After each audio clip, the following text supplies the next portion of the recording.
এখন যে মাস চলছে রমজানুল মুবারকের আগের যে মাস পবিত্র শাবান, আল্লাহর কাছে এই মাসের অনেক দাম।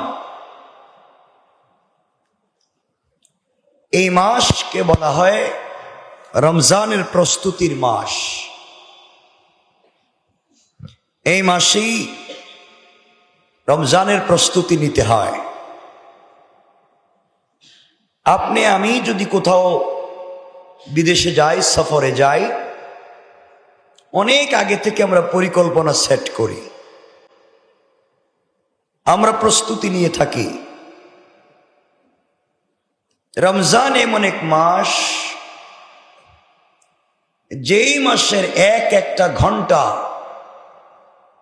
হয়ে যেতে পারে অন্য মাসের 1000 ঘন্টার চাইতেও দামি। রমজান মাসের এক এক মিনিটের ইবাদত আল্লাহর কাছে 1000 মিনিটের ইবাদতের চাইতেও দামি। পড়েন সুবহান। এই রমজান আমাদের সামনে সমাগত। রমজানের কদর করতে হবে। আমাদের মনে হয় আমরা আরো একটা অথবা 2টা জুমা পাবো রমজানের আগে। আমরা আরো কিছু রমজানের প্রস্তুতি নিয়ে কথা বলবো। শাবান অনেক দামি মাস। রাসূল পাক সাল্লাল্লাহু আলাইহি ওয়াসাল্লামে এই মাসে বেশি বেশি রোজা রাখতেন, অনেক বেশি ইবাদত করতেন, মানুষকে অনেক বেশি দান খায়রাত সাদাকা করতেন। আমরা পারবো? বলেন ইনশাআল্লাহ।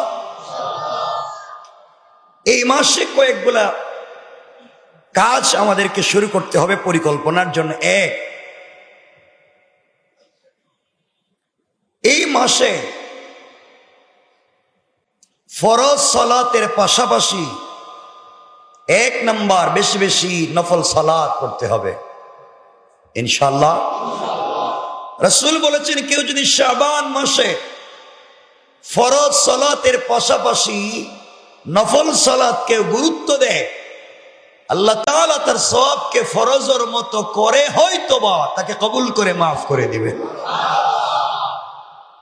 তাহলে আমরা চেষ্টা করব প্রত্যেক ফরজ সালাতের সাথে সাথে 2 রাকাত 4 রাকাত নফল সালাত পড়তে। বলেন ইনশাআল্লাহ। কয়টা বলছি? 1। কত নাম্বার? কি করতে হবে? ফরজ নামাজের পাশাপাশি নফল নামাজ পড়বো, নফল ইবাদত করব, বেশি বেশি করে নফল জিকির করব, তাসবিহ পড়ব, এগুলো আমরা করতে থাকবো। তাহলে অর্থ দাঁড়াবে কি, যে রমজান যখন শুরু হবে তখন আমরা রমজানে বেশি বেশি করে ইবাদত করতে পারবো, আমাদের কষ্ট হবে না ইনশাআল্লাহ। বলেন কি করতে হবে? বেশি বেশি করে ফরজ সালাতের পাশাপাশি নফল সালাত। 2,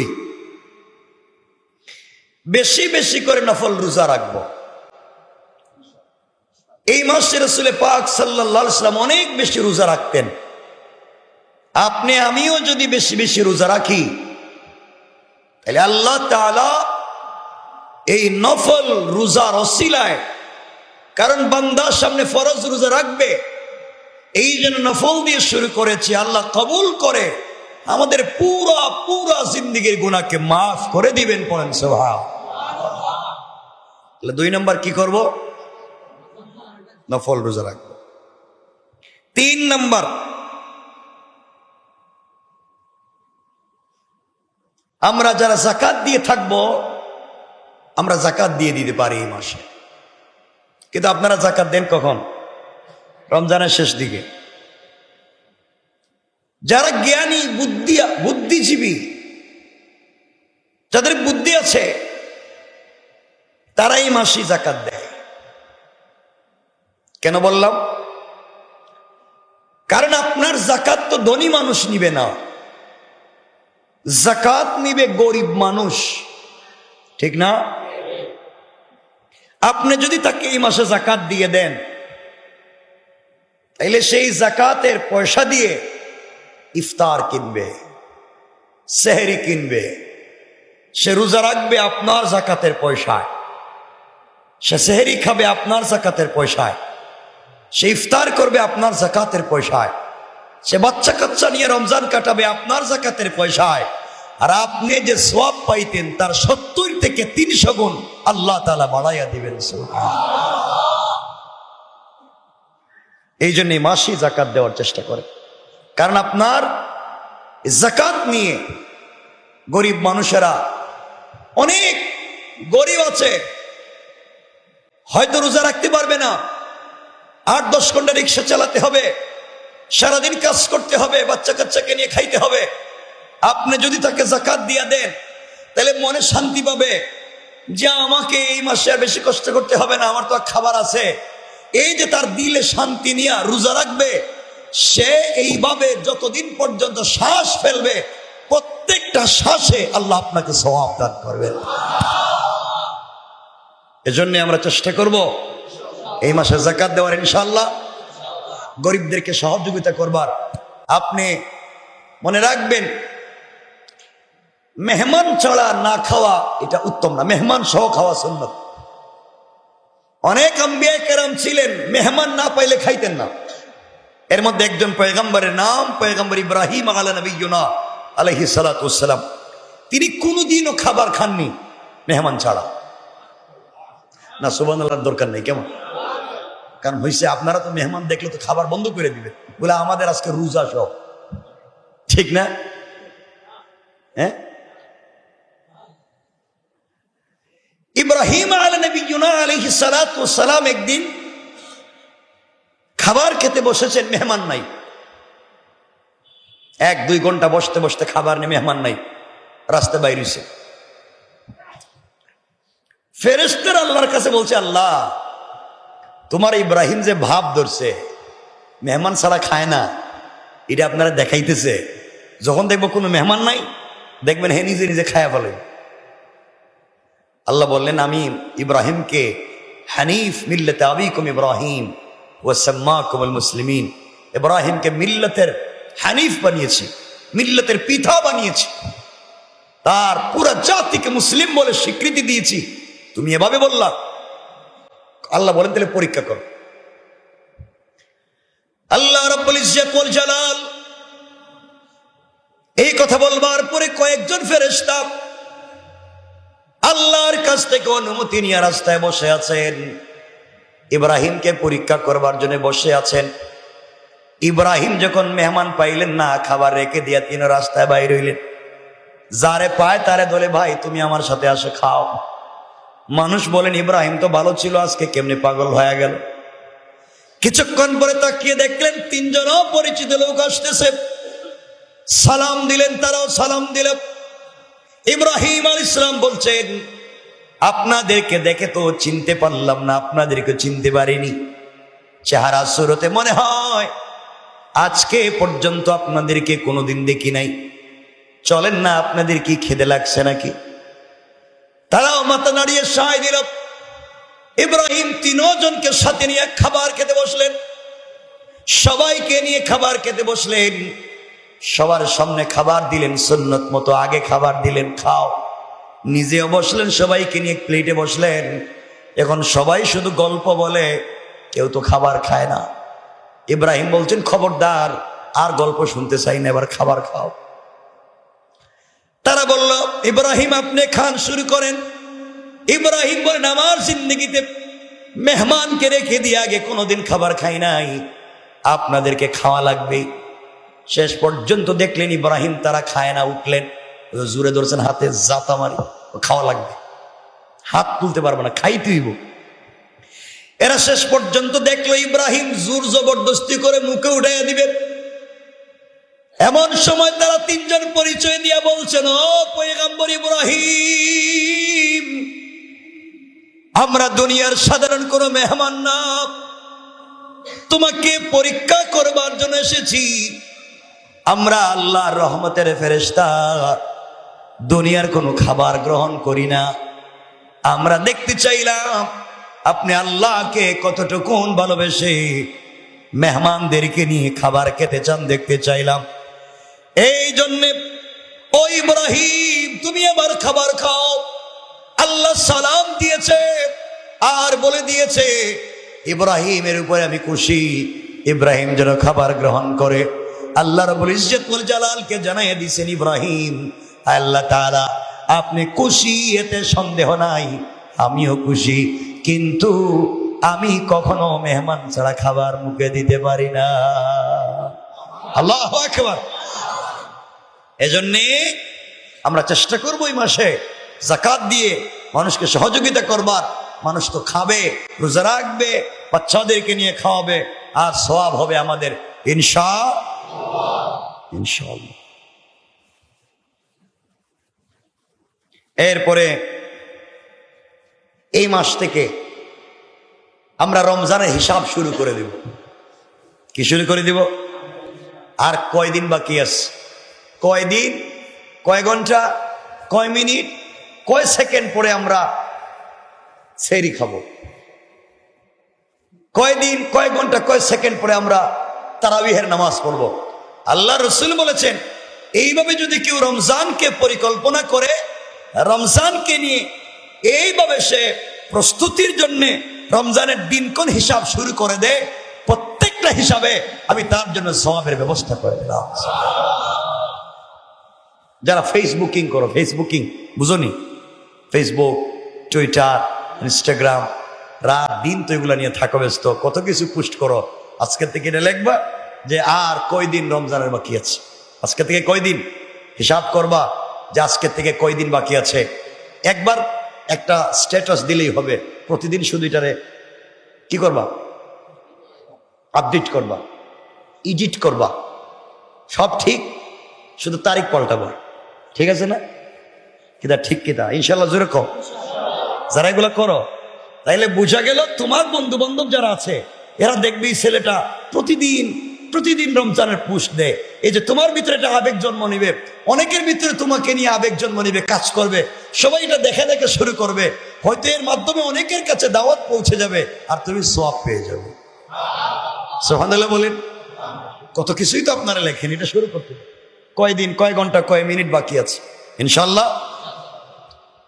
এরপরে 5 নম্বর, রমজানের আপনারা একটা প্ল্যান শুরু করেন। রমজানের আমল করার জন্য এই মাস থেকে প্রস্তুতি শুরু করেন। রমজানের আমলের আমি প্রথম 10 দিন কেমনে কাটাবো, মধ্যখানের 10 দিন কেমনে কাটাবো, শেষ 10 দিন কেমনে কাটাবো, এইবার আমি কত খতম কোরআন শরীফ পড়বো, এইবার আমি কত লক্ষ দুরূদ শরীফ পড়বো, ইস্তেগফার করব, এইবার প্রতিদিন কত রাকাত এক্সট্রা নফল নামাজ পড়বো, এইবার প্রতিদিন আমি কয় টাকা আল্লাহর রাস্তায় দান করব, এবার কতদিন প্রতিদিন কয়জন অসহায়কে সহযোগিতা করব।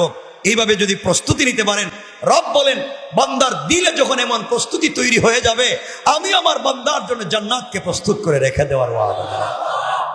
এই জন্য রমজানকে এইভাবেই প্রস্তুতি গ্রহণ করুন। আজকে এই মাস থেকেই যে আমি প্রথম 10 দিন কেমনে কাটাবো, শেষ 10 দিন কেমনে কাটাবো, মাঝখানের 10 দিন কেমনে কাটাবো, কেমনে চলবো। আমি ইফতার করব, একা নয়, কাউকে নিয়ে করব, কাউকে সাথে রাখবো, এইভাবে নিয়ত করেন ইনশাল্লাহ। এটা হচ্ছে রমজানের প্রস্তুতি, এই মাসের কাজ। কয়টা বলছি? হ্যাঁ, 5টা। 6 নম্বর, রমজানকে নিয়ে একটি চমৎকার পরিকল্পনা সাজান। আরেকটু চমৎকার করে পরিকল্পনা কেমন হবে? যে এই রমজানে আমি আমার মৃত বাবার জন্য এই দোয়া করব, আমি আমার মৃত মায়ের জন্য এই দোয়া করব, আমি আমার জিন্দগিতে প্রতিষ্ঠিত হতে পারতেছি না, এই রমজানই আমার প্রতিষ্ঠিত হওয়ার, হয়তো আমি আর জিন্দগিতে রমজান পাবো না, এটি আমার শেষ রমজান, আমার টার্গেট একটাই, রমজানে তো আল্লাহ কথা শুনবেনি, আমার চাকরি হয় না, এই মাসে চাকরি নিয়েই ছাড়বো, আল্লাহর এমন ভাবে কনভিন্স করবো তিনি যেন রমজানের পরে আমার চাকরির ব্যবস্থা করে দেন, পরীক্ষাটা ভালো করাইয়া দেন, আমার সুস্থতা দান করেন, রিজিকটা বাড়াইয়া দেন, বাচ্চা কাচ্চা পাইন একটা ব্যবস্থা হবে। এইভাবে মাথায় একটা ব্রেইন একটা চিন্তা নিয়ে আসেন, এই রমজানে আল্লাহর কাছ থেকে সব আদায় করে ছাড়বো ইনশাল্লাহ।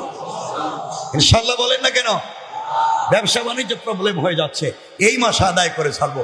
বিদেশে যেতে চাচ্ছি, হচ্ছে না, এই মাসে রবের কাছ থেকে আদায় করে ছাড়বো। অনেক পয়সার দরকার, রবের কাছ থেকে আদায় করে ছাড়বো। গুনাহ মাফ এই মাসে করাইয়াই ছাড়বো।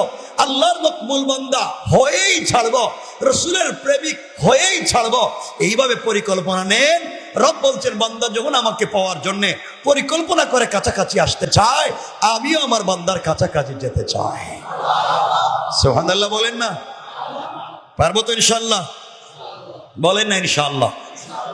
প্রতিদিন চিন্তা করেন যে আমি 30 দিনে 30টা দোয়া রেডি করে। কয়টা দোয়া? প্রথম দিন কি দোয়া করবেন?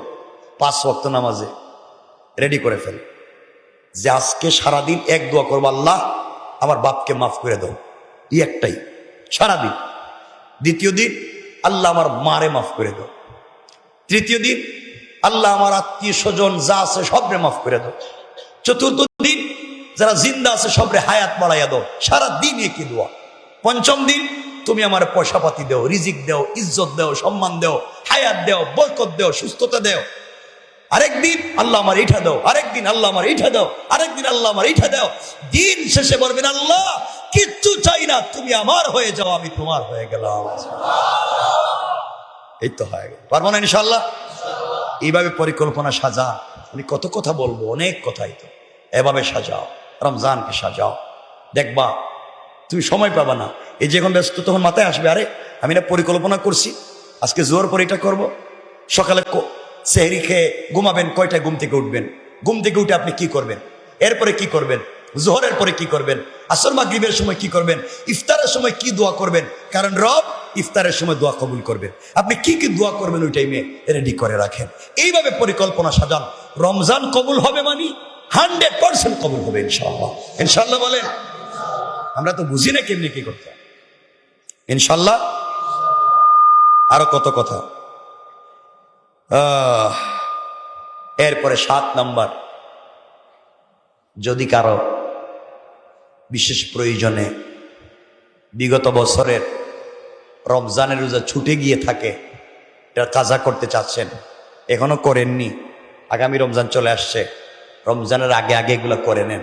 বিশেষ করে মায়েদেরকে, যারা এগুলো শুনবেন তাদেরকে বলছি, তাদের অনেকগুলা রোজা প্রায় কাজা হয়ে যায়, তারা এই রমজানের আগে এগুলা কাজা কমপ্লিট করে নেবেন।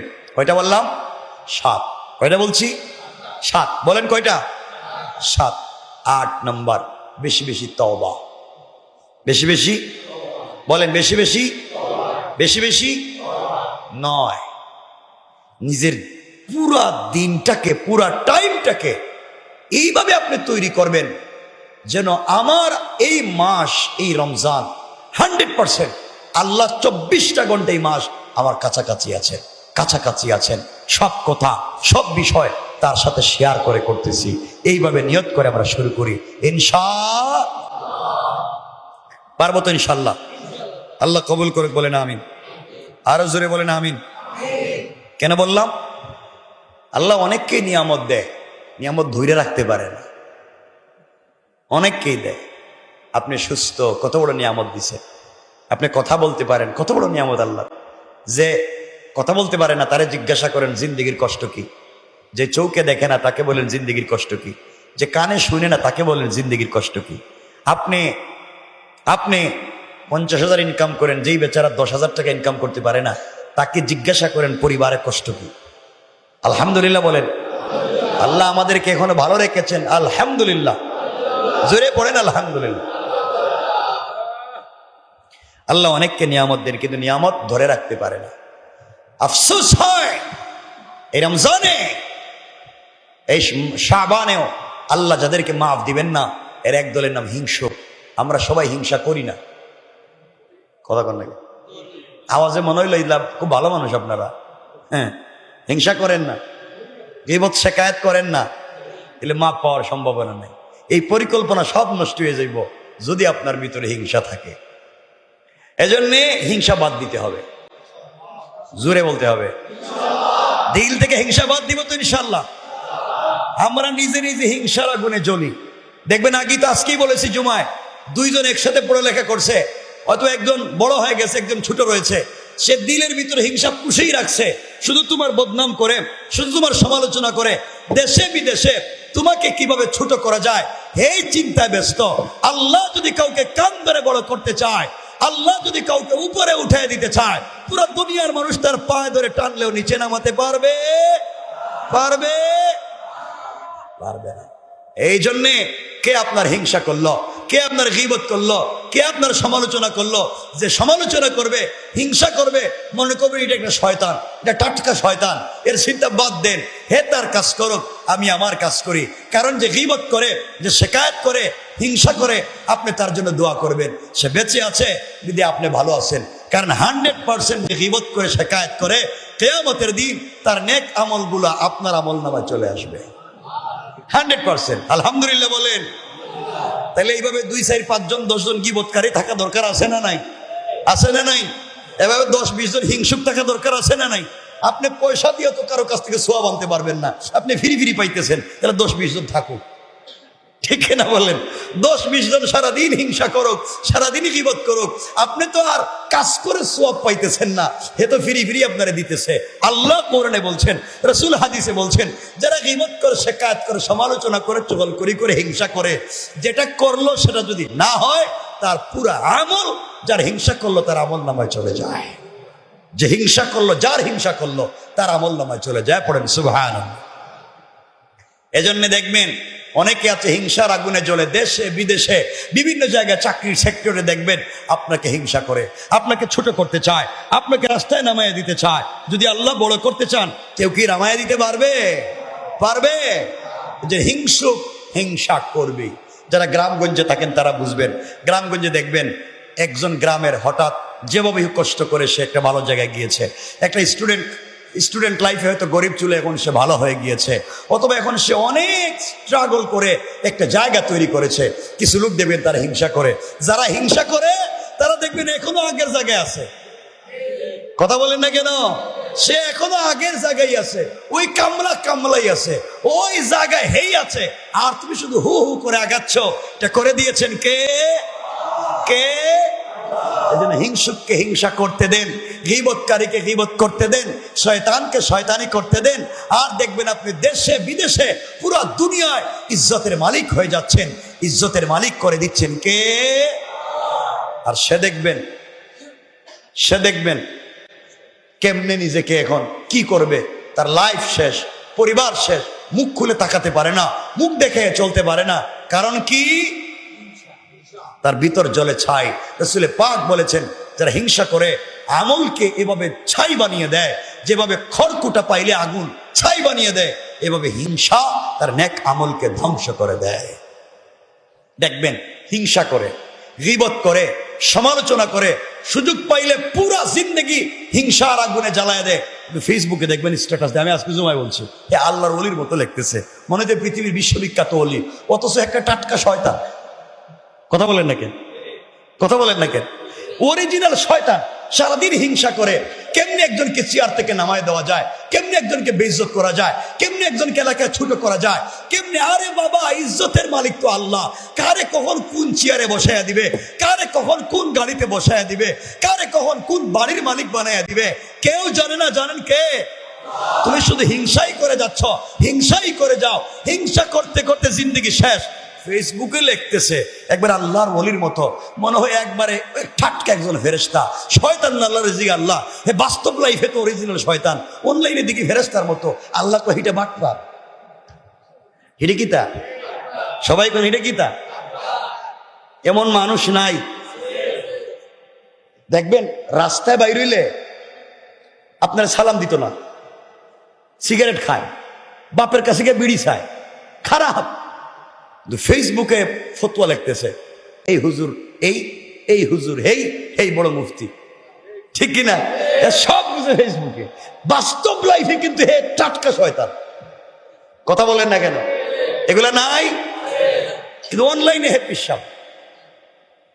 এজন্যে আমি বলছি, আমার কথা যারা শুনতে পাচ্ছেন এবং যারা শুনবেন, আজকে যারা দেশে বিদেশে বিভিন্ন জায়গায় মানুষের বদনাম করি, গীবত, শিকায়ত, সমালোচনা, হিংসা করি, কে কত নাম্বার খারাপ কেউ না জানলেও কে জানেন?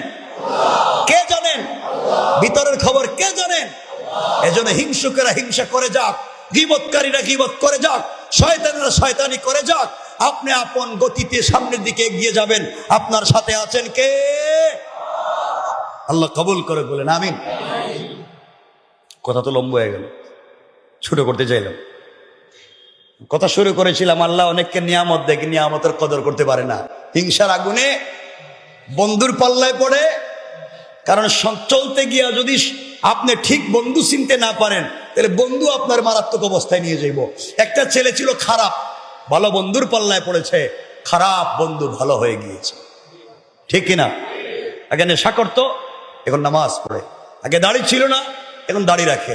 আর আপনি এমন বন্ধুর পাল্লায় পড়েছেন, আগে ফুল প্যান্ট পরতো, বন্ধুর পাল্লায় পড়ে এখন 3/4 প্যান্ট পরে। কথা বল না? এমন বন্ধুর পাল্লায় পড়েছে, আগে সিগারেট খাইতো, এখন ফেন্সিডিল খায়, গাঁজা খায়, ইয়াবা খায়, ঠিক কিনা বলেন? তাহলে বন্ধুই পারে একটা বন্ধুকে নষ্ট করে দিতে। এই জন্য বন্ধু নির্বাচন করতে যদি ভুল করেন, বহুত বড় নিয়ামত থেকে আপনি মাহরুম হয়ে গেলেন, ঠিক কিনা? আমার বন্ধুগণ, কথাগুলো 1 মিনিটে বলতেছি, শোনেন। কথা শুনতে পাচ্ছেন তো? আল্লাহ রব্বুল ইজ্জত ওয়াল জালাল ফেরাউনকেও 4টা নিয়ামত দিয়েছিল।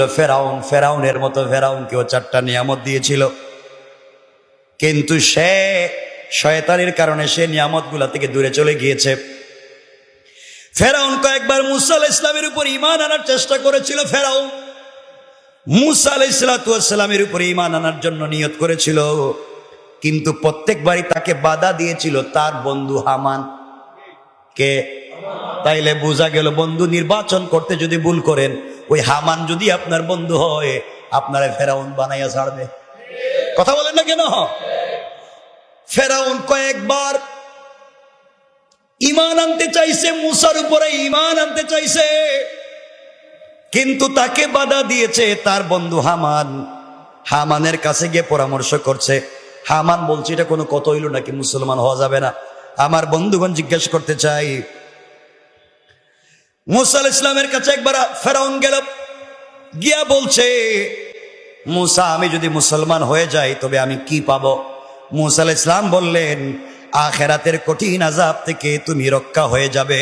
আর আখিরাতের কঠিন আযাব থেকে তুমি রক্ষা হয়ে যাবে, বিনা হিসাবে জান্নাতে চলে যাবে, আর আল্লাহর প্রিয় বান্দা হয়ে যাবে, জান্নাতের নাজ নিয়ামত পাবে, আর দুনিয়ার জমিনে 4টা নিয়ামত পাবে। সুবহানাল্লাহ বলেন, সুবহানাল্লাহ বলেন। তাহলে ফেরাউনটা নষ্ট করতেছে কে? আপনাদেরকে নষ্ট করতেছে কে? মিথ্যা কথা কইবেন না, কোন আপনাদের বন্ধু কোন না কেন? ঠিক তো, এই তো জায়গাত মতো ঠিক করবেন। হ্যাঁ, আমি জানি তো। খারাপ বন্ধুর খারাপ ব্যবসায়ীর পাল্লায় পড়বেন, তোমার ব্যবসা শুদ্ধা খাইয়া, বাড়ি ফ্ল্যাট সব বিক্রি করাইয়া ও লুঙ্গি খুলে এটা কসরে রেখে দিব। কথা বলেন না কেন? এমন ব্যবসায়ী পার্টনার নাই? বলেন নাই? এই জায়গা চিনতে ভুল করলো, সব কথা বলতেছি না আজকে, কিন্তু জায়গা চিনতে ভুল করলে বিপদ। আমার বন্ধুগণ, যে কথা বলতে চাইলাম, মুসা আলাইহিস সালামের কাছে গিয়ে ফেরাউন বলেছে, আল্লাহর নবী পয়গম্বর মুসা বলছেন দুনিয়ার 4 নিয়ামত। 1 নাম্বার, তুমি যদি কালেমা পড়ে মুসলমান হয়ে যাও ফেরাউন রে, আল্লাহ তোমাকে 1 নাম্বার যে নিয়ামত দিবে, তোমার হায়াতকে আল্লাহ তাআলা কিয়ামত পর্যন্ত বাড়াইয়া দিবে। সুবহানাল্লাহ বলেন। শুধু বাড়াইয়া দিবেন তা না, আল্লাহ নিজের ইচ্ছায় তোমার মত দিবেন না। যখন তোমার যখন তখন মৃত্যু হবে না, যখন তুমি মৃত্যু কামনা করবে, আর সেই মৃত্যু যখন কামনা করবে দুনিয়ায় বিরক্ত হয় নয়, তুমি বরং শিশু যেমন মায়ের স্তনের সুস্বাদু দুধ পান করার জন্য আগ্রহী হয়ে যায়, ঠিক তেমনি ভাবে তুমি যখন মৃত্যুকে সুস্বাদু মনে করবে, ওই সময় শুধুমাত্র তোমার মৌত হবে। মুসা বলছেন, ফেরাউন রে, তোমার দুনিয়া ভাল লাগে না এই জন্য মরতে চাও, এটা নয়। ছোট বাচ্চা যেমন মায়ের স্তনের দুধ পেয়ে গেলে সে যেমন শান্ত হয়ে যায়, মৃত্যুটা তোমার কাছে যখন এমন শান্ত মনে হবে, তখনই তোমার মৌত হবে। আল্লাহু আকবার বলেন। 2 নাম্বার পুরস্কার নিয়ামত, কিয়ামত পর্যন্ত তোমার বাদশাহী, তোমার ক্ষমতা বহাল থাকবে। সুবহানাল্লাহ বলেন। কেউ তোমার বাদশাহীর বিরুদ্ধে শত্রুতা করবে না, কেউ তোমাকে সিংহাসনচ্যুত করতে পারবে না। তুমি কালিমা পড়ো, কিয়ামত পর্যন্ত তোমার সিংহাসনের গ্যারান্টি দিবেন আল্লাহ। আল্লাহু আকবার বলেন। কয়টা নিয়ামত? 3 নাম্বার নিয়ামত। ও ফেরাউন, পুরা জিন্দেগি সর্বদা যুবক থাকবে, কিয়ামত পর্যন্ত তোমার বার্ধক্য হবে না। এটা কে না চায়? আপনারা চান না মনে? এত ঔষধ খান করে? হ্যাঁ, এটা এই জোয়ান মানুষটা আমার খুব কাছের, শুধু জোয়ান হইতে চায়, বুড়ো হয়ে গেছে কিন্তু জোয়ান হইতে চায়, পয়সা পাতি আল্লাহ দিয়েছে। আমার বন্ধুগণ, 3 নাম্বার মুসা আলাইহিস সালাম বলছেন ফেরাউন, 3 নাম্বার হলো সর্বদা যুবক থাকবা, কিয়ামত পর্যন্ত তোমার বার্ধক্য আসবে না। 4 নাম্বার হলো সর্বদা সুস্থ থাকবা, কোনোদিন তোমার অসুস্থতা হবে না। এই 4টে নিয়ামত যদি তুমি পাও, দুনিয়ায় তোমার আর কি চাই?